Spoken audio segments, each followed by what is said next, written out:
Calle 11, su avenida alterna a cualquier tipo de desilusión. Programa de revista que arranca en la avenida Patriotismo número 26. Ahí está el programa Casa del Refugio.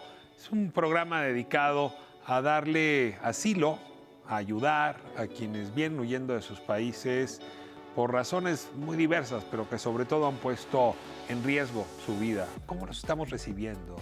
¿De qué estamos hablando con ellos? ¿Cómo los estamos tratando? ¿Estamos a la altura de la historia mexicana del refugio o no? Y bueno, tan encarrilados en el tema que me llevé el asunto después, segundo capítulo, el día de hoy, para hablarlo con los dudantes, en una reflexión seria sobre la migración, sobre cómo nos vemos nosotros frente a los migrantes, sobre las partes bondadosas y también envilecidas que nos despierta este fenómeno de la migración y sobre todo este distintivo del refugio político. Y bueno, pues de ahí clarísimamente me voy a la literatura. Y bueno, lo digo clarísimamente porque con Javier Velasco uno habla en términos literarios siempre, incluso cuando uno puede hablar con él en términos amistosos. El último en morir es su más reciente novela. Y finalmente ver a Pedro, ya para cerrar, hacia la hora de dormir, murmuramos con la guitarra íntima, sabrosa y agradecida. Porque con música uno cierra mejor el día que sin ella. Comenzamos. ¿Cómo encontrar mi paz?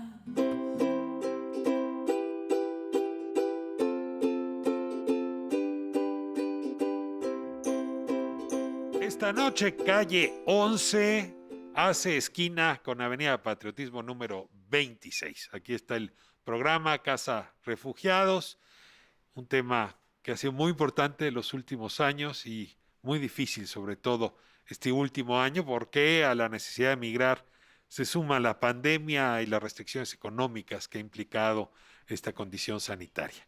Les agradezco mucho a quienes me acompañan hoy. Acordamos hacerlo con cubrebocas por razones obvias. El rebrote va agarrando fuerza y aunque me impide descifrar mejor sus reflexiones, porque miren que la boca sirve para eso, les ruego que con la palabra sustituyamos el lenguaje no verbal. Les doy la bienvenida. Muchas gracias, Vania, muchas gracias, Mitzi, gracias, Wendy, gracias, Osvaldo, gracias, Egle, por esta posibilidad. Y bueno, pues Vania, déjame comenzar contigo. ¿Hace cuánto existe este programa y qué se hace en esta casa ubicada en la Avenida Patriotismo número 26? Claro, pues muchas gracias. Mi nombre es Vania Ruiz. Trabajo aquí en la coordinación operativa en programa Casa Refugiados. Y bueno, nosotros somos una organización que trabajamos desde un enfoque de educación para la paz. Desde 2015 somos socios de ACNUR, del Alto Comisionado de Naciones Unidas para los Refugiados, y nuestra labor básicamente radica en acompañar a las personas solicitantes de la condición de refugiados, personas ya reconocidas con esta condición. Proveemos de asistencia humanitaria y, por supuesto, de manera transversal, apoyamos todo el tema de integración local. Es decir, acompañamos en procesos de empleabilidad, temas educativos. Eso es básicamente lo que hacemos siempre en equipo y en redes aquí. Sí, para mí un refugiado es un hermano, es un ser humano que necesita un poco de ayuda de otro ser igual que él. Y creo que siempre hay que echarle la mano. A ver, Wendy, si me ayudan, ¿quién de las dos es la abogada, Wendy o Mitzi? Bueno, entonces déjame comenzar con Mitzi y ahorita te devuelvo el micrófono. Ayúdame un poco a descifrar porque, a ver, hay una ola migratoria de sur a norte cada vez más intensa y la verdad es que la mayoría de los no migrantes tardamos en tomar conciencia de las condiciones que estaban produciendo esta expulsión. Ahora, no es lo mismo migrante que refugiado y no es lo mismo persona que está en el Suchiate a persona que está en la Ciudad de México. O sea, ya llegar a la Ciudad de México, donde presuntamente es un santuario para la migración, es distinto. Vamos empezando por lo primero, la diferencia entre migrante y refugiado, porque ustedes no apoyan a cualquier migrante, sino a las personas que demandan el estatus de refugiado.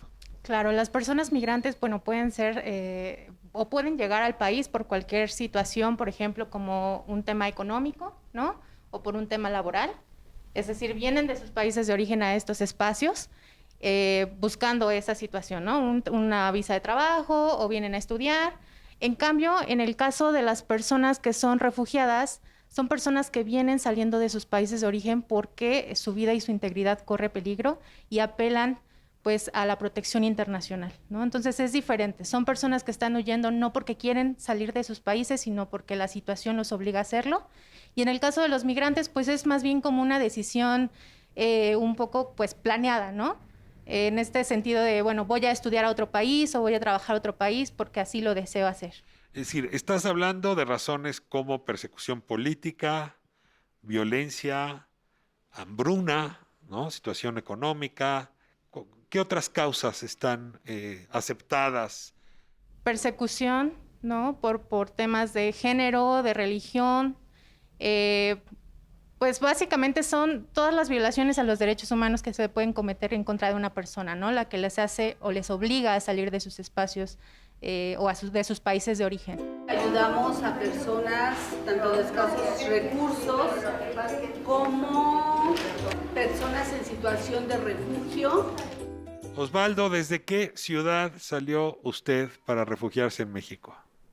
Salimos desde Venezuela, mi ciudad natal, donde nací, es de Maracaibo, estado Zulia. Ya hace más de 3 años que salí de mi país. ¿Por qué razón, Osvaldo? Principalmente, ambos dos, mi esposa y yo, ella sufre de hipertensión, ¿no?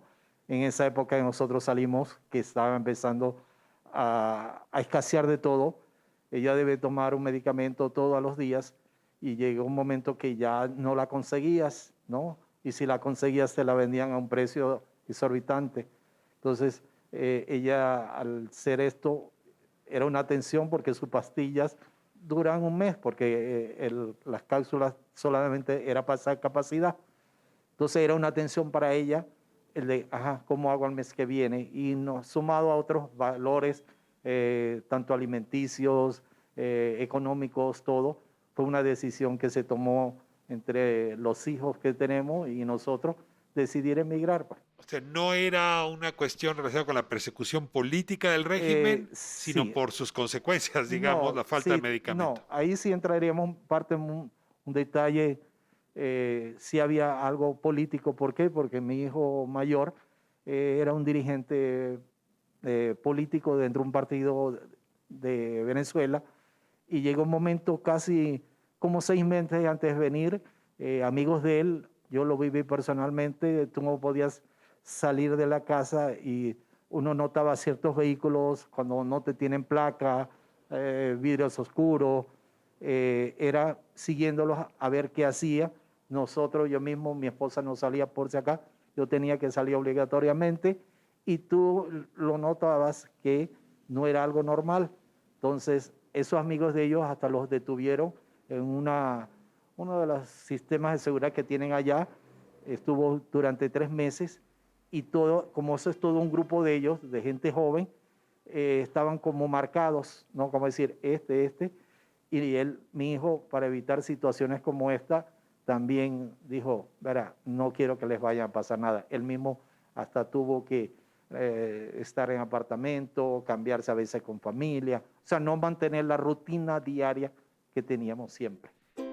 Cuando tú compartes la palabra con el corazón, los corazones florecen y por lo tanto el lenguaje florece de 1000 formas. Eglé dejó allá a sus hijos. Bueno, mi hija Mariel ya estaba acá, es casada con un mexicano y sus 2 niños. Allá quedó el mayor. Pero lo que dice mi esposo es verdad. Fueron muchas las causas que nos hicieron venirnos. Y le doy gracias a Dios de eso, ¿verdad? Pero mientras estuvimos allá y cuando nos vinimos para acá, sabíamos que la situación allá era muy difícil. Y había mucha, de la parte política, pues había mucha cuestión insegura. Pero no pudimos venirnos todos en ese momento. Nos vinimos los 2 y siempre pendientes de traernos al varón. Porque sabíamos que en cualquier momento podía ser capturado, encarcelado o cualquier cosa, porque los opositores en ese momento, estamos hablando de más de 3 años y todavía ahora es peor, no pueden alzar la voz, no pueden opinar mucho y aparte de eso, bueno, toda la escasez de la que también habló mi esposo nos hacía estar en angustia, no nos alcanzaba el salario, no podíamos, él salía a buscar trabajo y no conseguía. Yo soy docente jubilada y recibía mi beneficio del Ministerio de Educación, pero no nos alcanzaba tampoco nada, ni que pusiéramos 4 salarios, no. Entonces era una cuestión que yo tenía que salir a veces a buscar mi medicamento por diferentes farmacias. Yo me fui como que deteriorando un poquito, ¿no? Ya llegó un momento en que cuando dijeron, ¿se quieren venir? Yo dije, sí, pero un ratito nada más, porque yo me quiero regresar, yo quiero seguir aquí, mi esposo también. Queríamos seguir estando allá para ver cómo ayudábamos, cómo luchábamos. Pero ya luego que estuvimos aquí, quisimos regresarnos, pero no estaban dadas las condiciones. Y entonces decidimos que sí, que nos íbamos a quedar. Pero en el principio, pues, no era quedarnos. Agradezco a México, también nos extendió la solidaridad, los refugiados, no solo Guatemala, en varios países. Sí, cuéntame un poco cómo, perdón Wendy, cuéntame un poco cómo resulta que Osvaldo, Egle o las personas que están buscando refugio en México les contactan.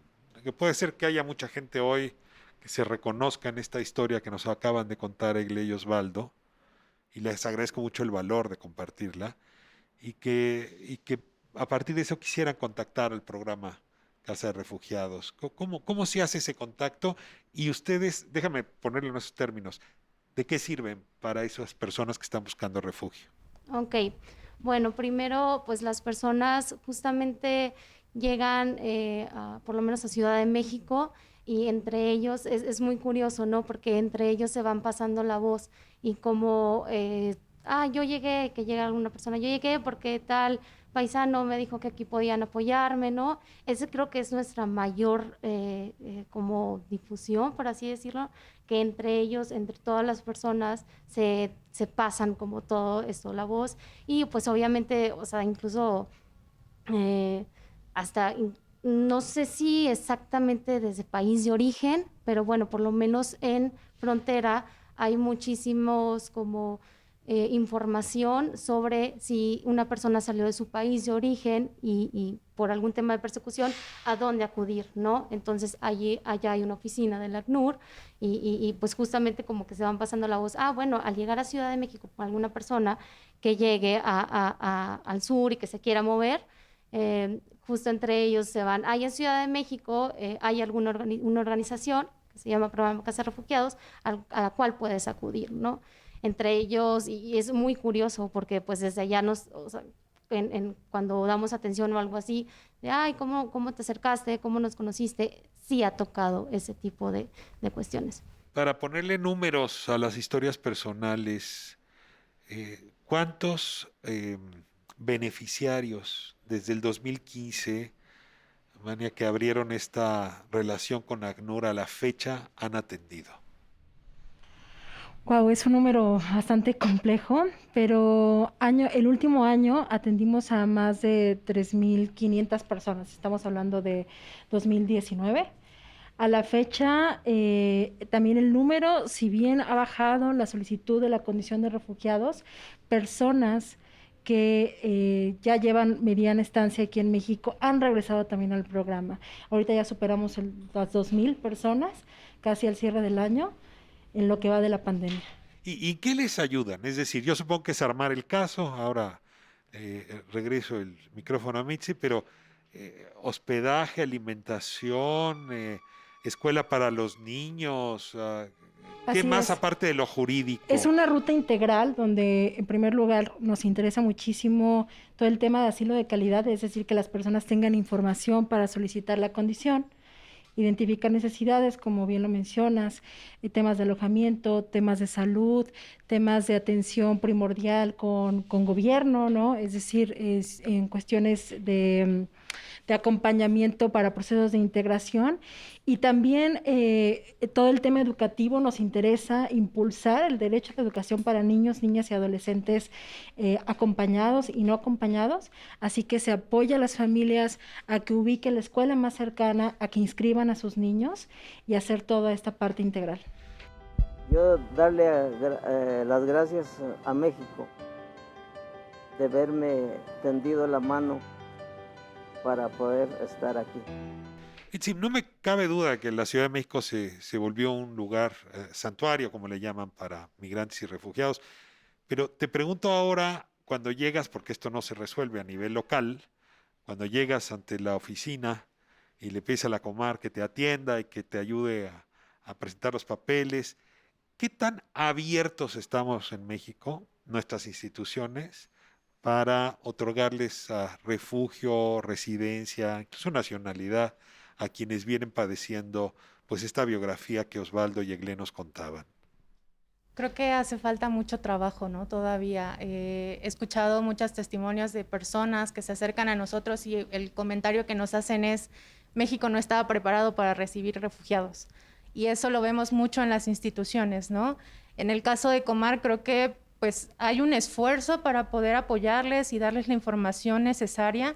No obstante, creo que todavía falta pues mucha profesionalización por parte de los funcionarios públicos y personal en general, ¿no? O sea, creo que ha llegado un número de personas que solicitan la protección internacional que no estaba pues contemplado antes, ¿no? Incluso pues lo vemos todos los días, ¿no? ¿Cuántas personas, bueno, en esta situación pandémica no tanto, pero antes de que esto pasara, las filas afuera de Comar eran inmensas, ¿no? Y bueno, también una situación de la atención de los funcionarios a las personas, pues a veces no se puede cumplir en su totalidad, dada la cantidad de personas que llegan y de personas que están atendiendo. ¿Cuánta gente está llegando anualmente en México para pedir refugio? Bueno, este año hasta octubre es un aproximado de 32,000 personas aproximadamente que llegaron a México a solicitar la condición de refugiado. En México, bueno, en la Ciudad de México hay un aproximado de 8,200 personas que están solicitando la condición hasta el corte. ¿Te sabes el presupuesto de la Comar? No lo tengo ahora, Bastante pero chiquito, me pero parece no creo que es muy alcance poco. para 1,000 pesos por persona. Sí. Les agradezco muchísimo esta conversación. Les escucho y recuerdo esta canción de León Gieco. Dice: desgraciado está aquel que tiene que marcharse a vivir una cultura diferente. Pero hay un asterisco, dependiendo de cómo los recibe esa cultura. Ojalá en nosotros seamos capaces de atenuar la desgracia y de recibirles con los brazos abiertos. Por lo que me toca, bienvenidos, que ya son 3/4 mexicanos. Muchísimas gracias, Osvaldo, gracias Mitzi, gracias Wendy, gracias Vania, gracias. Pues regresamos a estudio. Esto es Calle 11.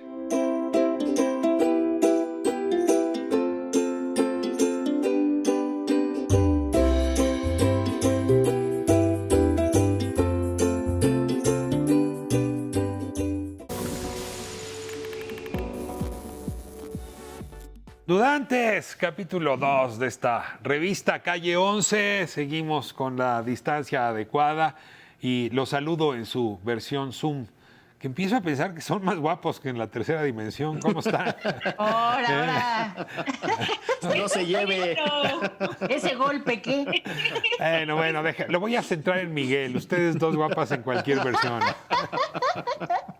Bueno, a ver, traigo pues una conversación que ustedes escucharon hace un momento con refugiadas, refugiados.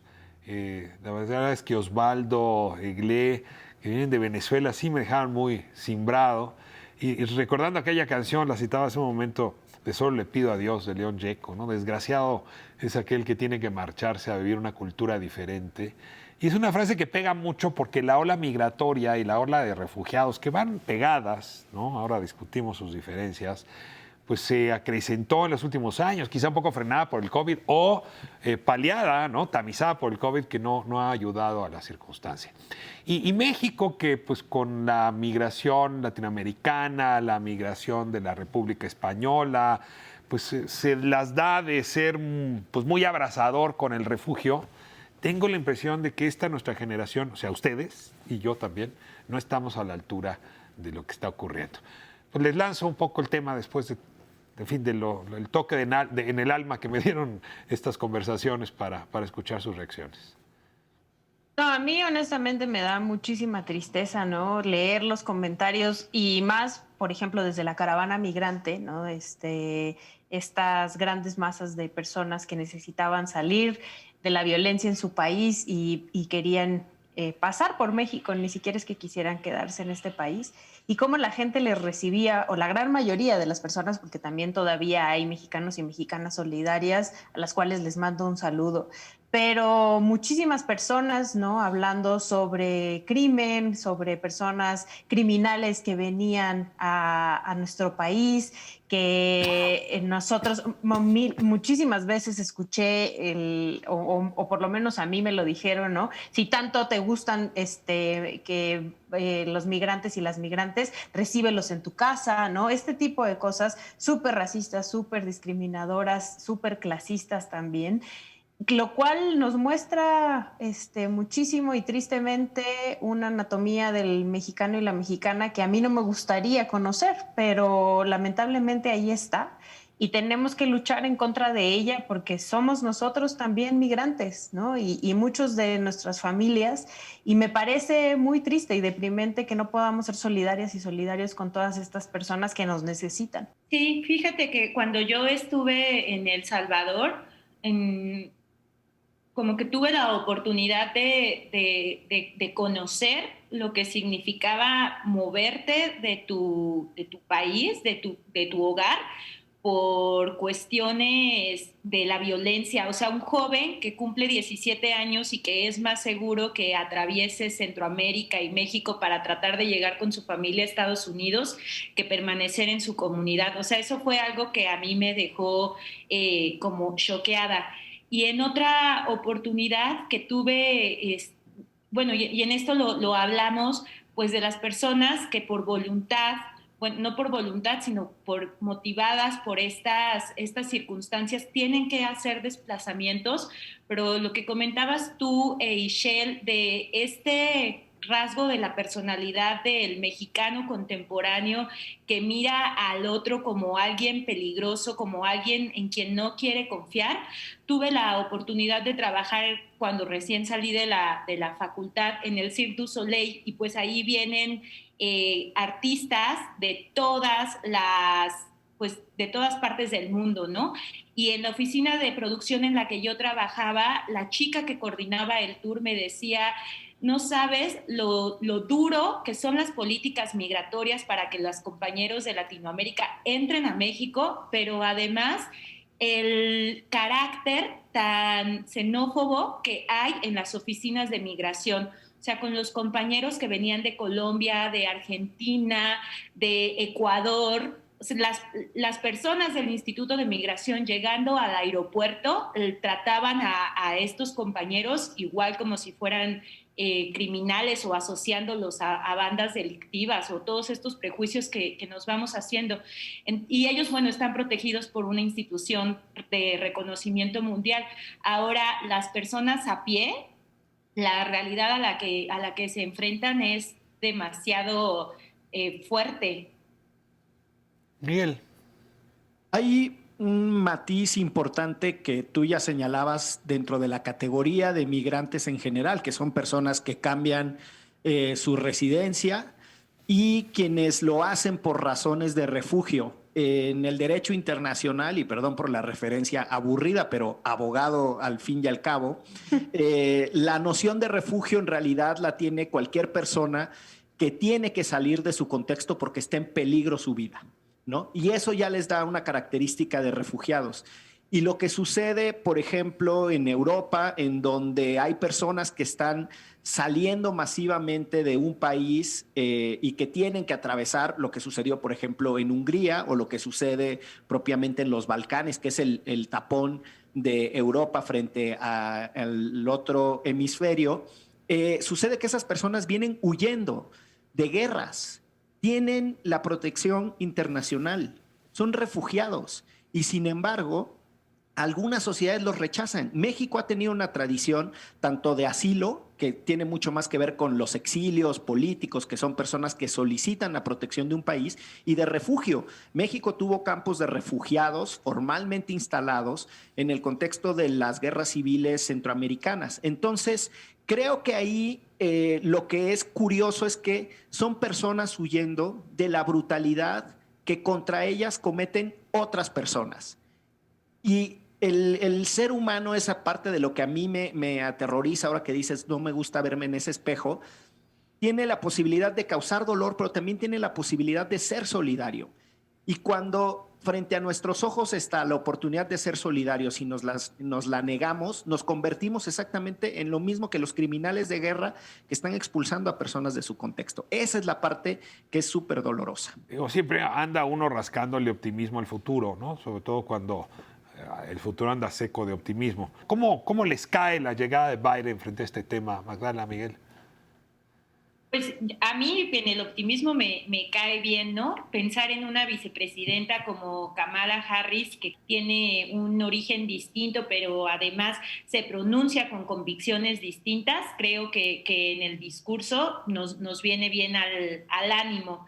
Y también lo que mencionaba Miguel, que hay cada vez más esfuerzos que se están dejando ver de personas, de sociedades, de organizaciones que ponen lo que ellos pueden hacer para mejorar las condiciones de las personas refugiadas. Entonces, eso a mí es lo que me alimenta el optimismo. A mí también me llena de entusiasmo moderado el cambio. Y creo que la comparación sobre las deportaciones de Barack Obama y las deportaciones de Trump es una comparación tramposa. A ver, en lo que hace a la deportación de la migración irregular, hay que decirlo, en términos de números hay muy poca diferencia entre republicanos y demócratas. Tienen una política muy similar. La diferencia empieza en cómo hacen esas deportaciones. Unos son muy agresivos con cosas como la separación familiar, que es brutal. Otros son muy agresivos, que son los republicanos trumpistas propiamente, con dejar a las personas en puntos críticos de inseguridad de México, separados además de los niños para que ni siquiera se puedan reunificar, que también es una cosa que es deplorable y que hay que denunciar. Y el tercer elemento de diferencia no tiene que ver propiamente con las deportaciones frente a la migración irregular, sino frente a la política de refugio. Categorías como que todos los menores de edad que entran a Estados Unidos, sobre todo niñez migrante, que viene huyendo de un contexto de violencia en donde su vida puede estar en riesgo, automáticamente sean considerados refugiados, eso era una tradición de Estados Unidos y lo habían eliminado los republicanos trumpistas. Y eso yo creo que va a ser un matiz que volverá. Esas nociones de derecho humanitario yo creo que van a regresar a la mesa. Pues celebremos, Magdalena Excel, que el abogado nos visitó hoy, porque a veces sí ilumina, ¿no? Sin tanto aburrimiento como él supone. No. A la distancia saben bien todas las palabras que nos propones, Miguel, los conceptos. Sí, te ves menos abogado a la distancia, tienes razón, Magdalena Excel. Y queremos a ese abogado. Próxima semana, acá nos vemos, dudantes, muchas gracias. ¿Qué tal? ¿Cómo están? Yo soy Vera Pedro y invito a que se queden después del corte, que estaré compartiéndoles un poco de mi música.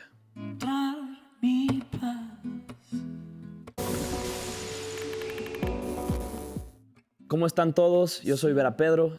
Invito a que se queden después de la entrevista, que estaré tocando Háblame de ti, mi último sencillo. Pues esta noche, este miércoles, traje a mi ángel guardián a este programa, que no es un ángel, sino más bien un demonio de las letras. Qué gusto, Javier, ¿cómo estás? Encantado en saludarte. Perdón que te ponga el mote, pero ya se te quedó lo del ángel guardián, ¿no? El diablo me da igual. No. Eres como quieran. Un diablo bastante estimulante.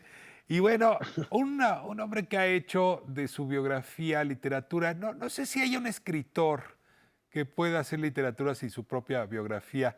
Y bueno, por aquí arranco. Esta es una pregunta que siempre se te hace, porque ahora traes nueva novela y te vuelvo a preguntar lo que ya te había preguntado en otras ocasiones. Otra vez eres tú, inevitablemente tú, no lo ocultas, no hay pudor, no hay disfraz, no hay fake news. No, No, es desnudo integral. Esa era la idea. El último en morir.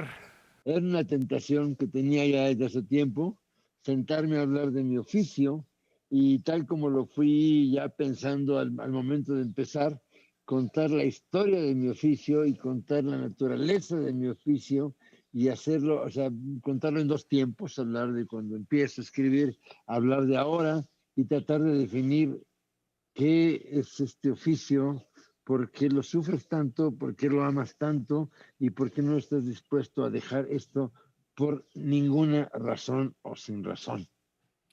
Es un oficio que quien lo sufre sabe que se parece a algunas otras actividades humanas que te llevan a vivir al límite, ¿no?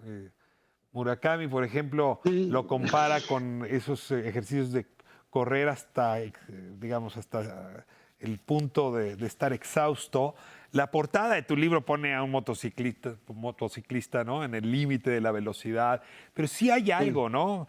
Hemingway, digamos, el extremo de la bebida, ¿no? Zweig y el extremo del suicidio. Hay algo siempre en el extremo. Y yo pregunto si no presumimos demasiado nosotros y hay otros oficios que se arriesgan más que los que escribimos. Bueno, lo que pasa es que es distinto tipo de riesgos. Si a mí me pides que te limpie las ventanas de un rascacielos, así me pagues muy bien, pues quién sabe, como no lo haga por deporte lo veo muy difícil, pero quién sabe cada quien sabe a qué se arriesga y a quién no.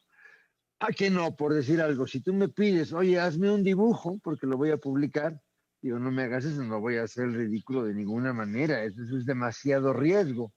Pero, por ejemplo, decía Alfonso Reyes precisamente que el mundo se prueba por sus extremos.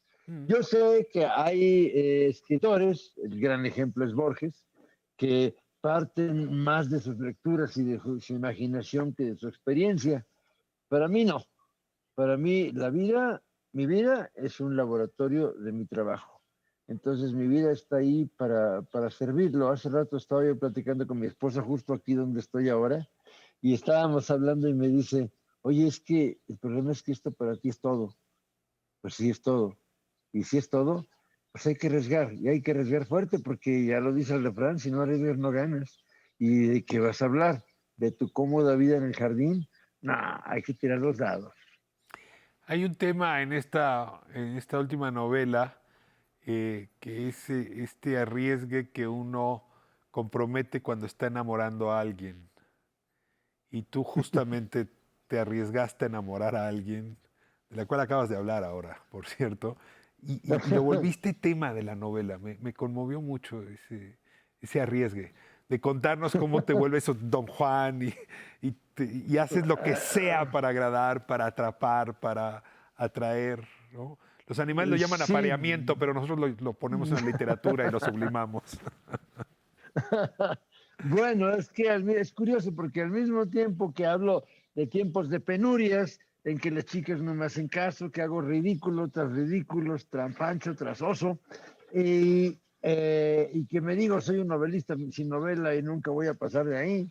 Y después pasas al siguiente tiempo de la novela y estamos en 2019, 2020, estoy jugando a las escondidas con mi esposa porque no le digo que estoy haciendo este libro es un secreto, y durante un mes y medio voy a estar haciéndolo todos los días sin decirle que estoy haciendo otra cosa, como un juego de niños, pero pensándola a ella todo el tiempo y diciendo, es que este es el libro para ella, porque yo no quería que ella fuera una viuda de la novela. Yo tenía que cambiar mi forma de pensar la escritura, mi forma de hacer una novela. Y para mí este libro es una declaración y una prueba de que eso es posible, de que puedo trabajar con absoluta regularidad todos los días, sin tener una superstición ahí de que va a venir la inspiración a iluminarme. No, nada, como plomero, todos los días, órale, destapar el caño y si no, no come, si no, no cena. Entonces, para mí, tenerla a ella en el centro era una forma también de repetir lo que para mí siempre ha sido el papel de la mujer, del amor y de escritura, que son tres conceptos que no sé, que no me interesa separar. Es decir, yo cuando pienso en mi novela, de algún modo estoy pensando en el amor, en mi mujer, en lo que somos, y constantemente estoy saltando de una parte a la otra, y eso lo quise reflejar en la novela. precisamente. Quería, como te digo, que la novela se probara a sí misma en varios sentidos. Y uno de ellos era ese, que yo estaba haciendo este libro para ella y a escondidas de ella. El Diablo Guardián es un personaje atormentado. No solamente vive al límite, sino está tentando los límites, las drogas, por ejemplo, ¿no? El fin de la vida, ¿no? Los extremos. Y por eso decía la broma hace un momento. Ahora hay como un revés, por eso decía el ángel guardián, ¿no? Como el otro lado, como si la edad del escritor sirviera para dejar a uno y llegar al otro.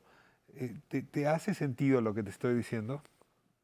Sí, me hace mucho sentido, porque incluso en el momento en que tengo que asumir el papel del personaje que tiene 20, 22, 24 años, yo no puedo sencillamente acordarme y decir, ay, así era, y ejercitar la nostalgia. No, yo empiezo por los últimos días de mi abuela para situarme en el dolor del personaje, tratar de entenderlo y reinventarlo. Estoy reinventando a ese personaje.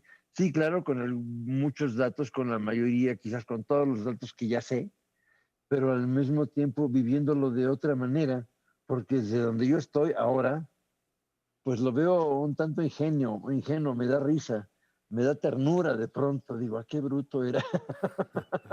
Pero la gracia de esto es que a mí no me interesa recordar el pasado, sino poner en presente vibrante, cómo vive un novelista, cómo vive el novelista que yo quiero ser y en qué consiste esa quimera absurda e improductiva de dedicarte a la escritura.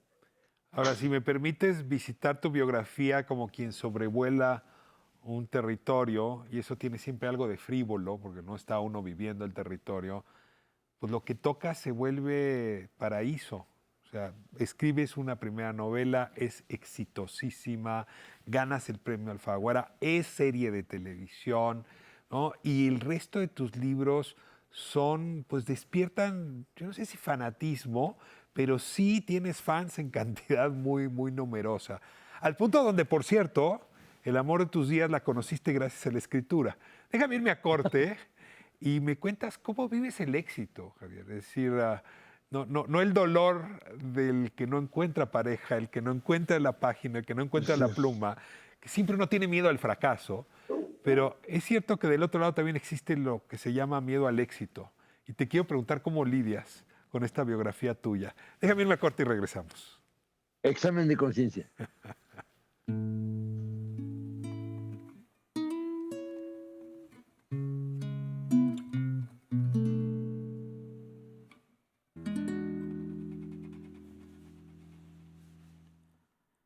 Me siento tan dispuesto a treparme ante tu balcón, intenso, atraído por tu mente fuerte redacción de burlas, pero existe una lúcida interconexión. Cuéntame tu historia, exploremos ya mi obsesión.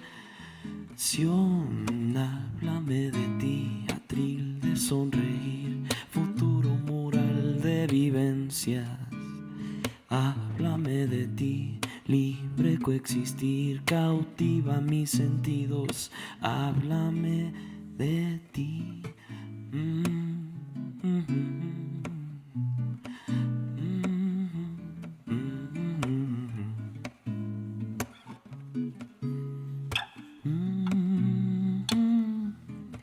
Gritémosle al viento, juntemos una colección.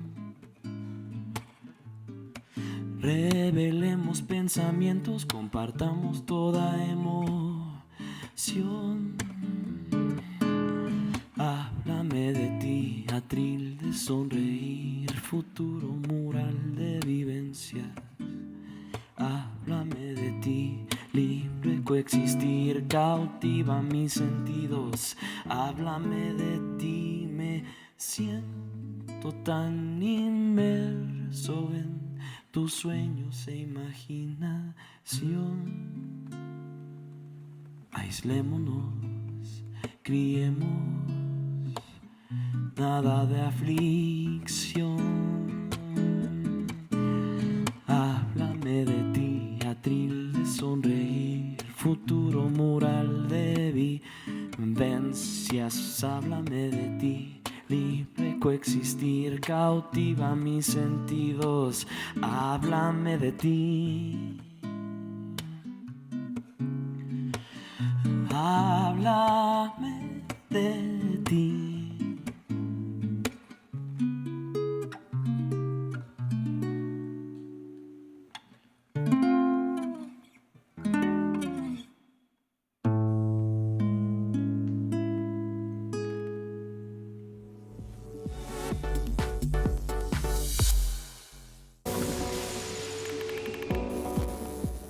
¿Qué les pareció Háblame de ti? Espero que la hayan disfrutado mucho. Ahorita viene otra de mis canciones que se llama Música Tropical. Espero que se queden a escuchar. Y por último, les recuerdo que me sigan en redes como es Vera Pedro o escuchen mi música en Spotify. Está como Vera Pedro. Y les mando un abrazote a todos. Bueno, estamos hablando del último en morir, la última novela, pero no la final, sino la última escrita hasta ahora de Javier Velasco. Me encanta tenerte aquí. Y bueno, te contaba hace un momento este drama muy humano, que no le tiene miedo al fracaso y vive huyéndole al fracaso, pero luego también uno le tiene miedo al éxito y vive huyéndole al éxito. Y creo que no puedo negar el nivel de éxito que has alcanzado cuando el otro día en una tienda de electrodomésticos me encontré que tenían tu libro así en vitrina. Ya cuando uno dejó las librerías y ya está en la tienda de electrodomésticos, es que ya llegaste lejísimos. ¿Cómo vives ese otro? ¿Qué es más aterrador, el fracaso o el éxito? Pues yo creo que el éxito. Mucha gente le tiene el miedo al éxito. ¿Cuántas veces nosotros no hemos echado a perder una gran oportunidad nada más por el miedo al éxito, disfrazado de un falso heroísmo de a mí eso no me importa? No es cierto que no te importa. El problema es que los fracasos son la escuela de la vida, la escuela del escritor y la escuela del pintor y la escuela del plomero, pues son los fracasos siempre. Es lo que te enseña, es lo que te endurece, es lo que te hace resistir. Y el éxito es la prueba, porque el éxito no te enseña nada. Y si te descuidas, te convierte en estúpido. Digo, te vas a descuidar. Y algún día vas a hacer estupideces y vas a decir qué me está pasando. Y no sé cómo digerir esto. Pero, ¿sabes? El chiste de este oficio es que no importa qué tan bonito hablen de ti los críticos o los editores o algunos lectores. Todo eso sí está muy bien. Pero cuando tú llegas y te enfrentas al siguiente texto, después de una novela a la que le fue muy bien, te enfrentas al siguiente texto y te empiezas a hacer chiquito porque no te sale el maldito y se te da vueltas y las cosas se tuercen y llega un momento que no estás nada seguro de que vayas a sobrevivir a la experiencia, de que la novela te vaya a salir. De pronto te vas sintiendo más pequeño, más pequeño, más pequeño. Entonces, si alguna lección necesitaba tu ego, te lo va a dar la novela. Claro que hay papanatas que tienen un éxito y a partir de entonces se creen infalibles y van por el mundo diciendo es que yo soy maravilloso y no me cuesta ningún trabajo escribir. Yo te digo que eso no es cierto. Es una fregadera, es un sufrimiento que siempre va a estar ahí, que es un sufrimiento que te gusta. Es como si es un poco como el amor. Tú dices, bueno, yo quiero amor sin sufrimiento. No, joven, de ese no hay. De ese no tenemos. No se vende. Vas a tener que sufrir, sino ¿qué amor de morondanga va a ser eso? Y es lo mismo. Tienes que esforzarte, tienes que dudar de ti mismo.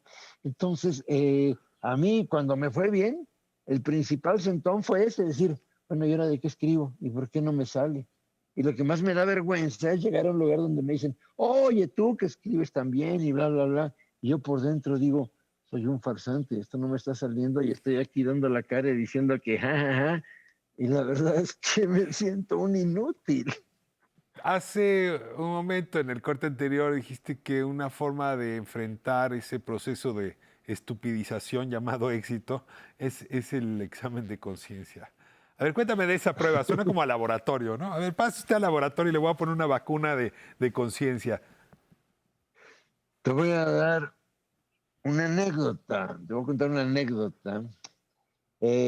Carlos Fuentes, que hace 8 años, por ciento, nos dejó. Hace ya 8 años que nos dejó. Un día le pregunté, ¿cómo le haces para ser Carlos Fuentes y poder escribir? ¿Cómo le haces para lidiar con tanta gente que te habla maravillosamente, te hace homenajes? ¿Cómo regresas a ser otra vez un simple mortal y lidiar con tus incapacidades?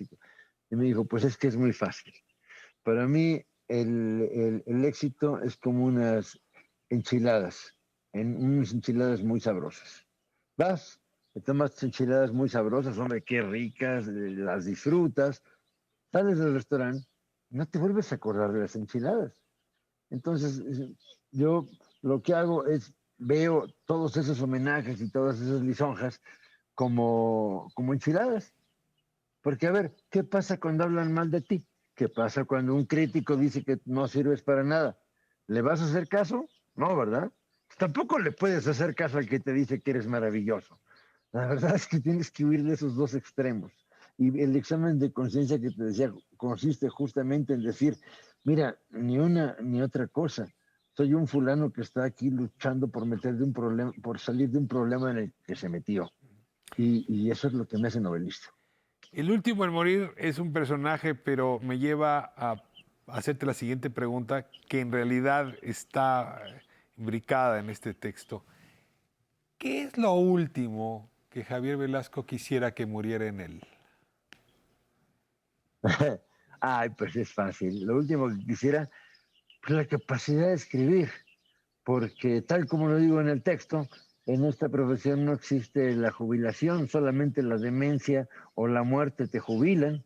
Así que me gustaría poder conservar el pudor en la escritura y no avergonzarme de que pues ya se me fue el avión, ¿no? Eso es lo que sí es lo último que quisiera perder. Puedo perder antes que eso la vista, puedo perder las piernas, puedo perder los brazos, pero me quitas eso, ya me mataste. Estás ligado en esencia a la escritura. Pero Javier, y con esto concluyo, tú no eres un escritor que empezó escribiendo joven o publicando joven. Es decir, hay una parte de tu biografía, por cierto, narrada en alguna de tus novelas, donde pues el niño no sabe que va a ser escritor, el joven no sabe que va a ser escritor, y hay un momento en donde se te generan las condiciones para poder escribir. ¿Quién eras antes de escribir?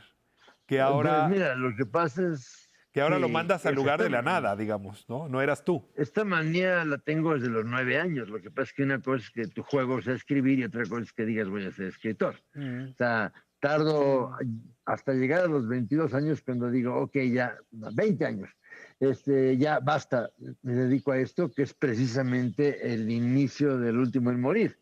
Y ¿qué hago a partir de entonces? Pues publicar artículos sobre rock, que es algo que más o menos conozco, que conozco bastante, de hecho tengo cantidad de discos, es mi único vicio a esa edad. Entonces me dedico a escribir porque escribir sobre rock es una manera de jugar en cancha reglamentaria, pero pues los doctos de la literatura no te ven, no les interesas.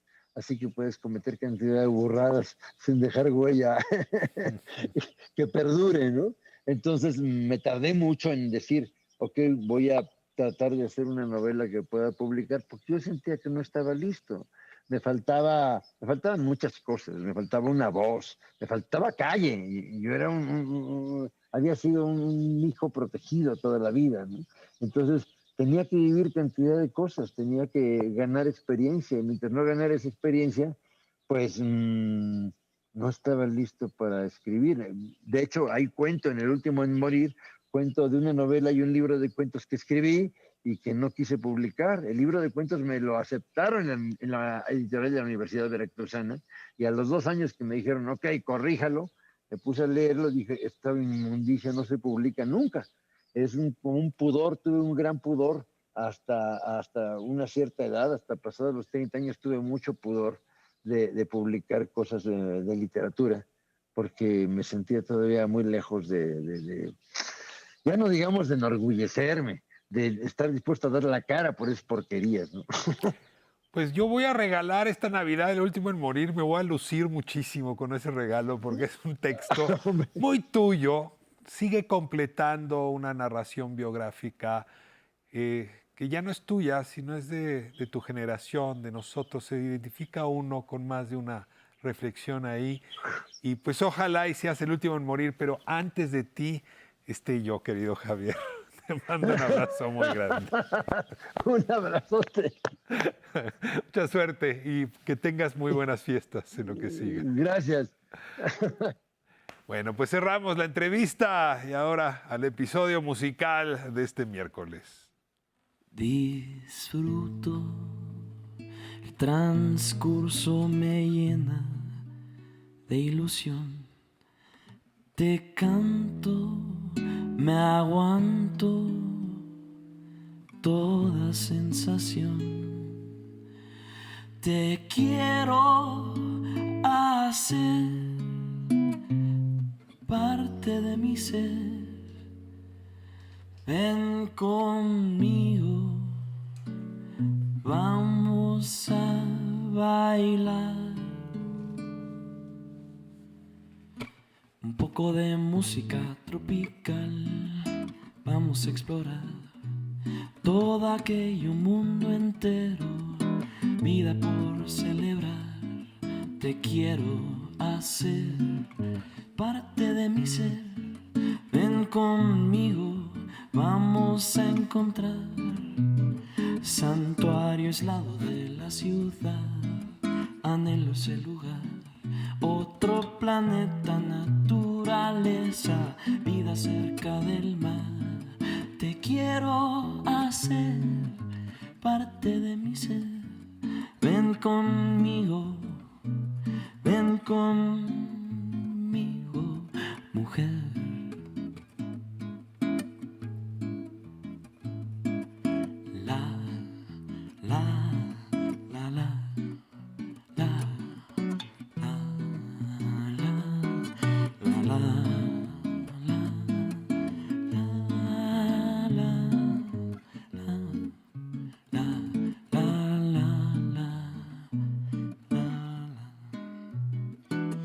Se repita nuestro cantar, no olvidemos alabar todo calor, todo sabor, todo instante abrazar. Te quiero hacer parte de mi ser. Ven conmigo,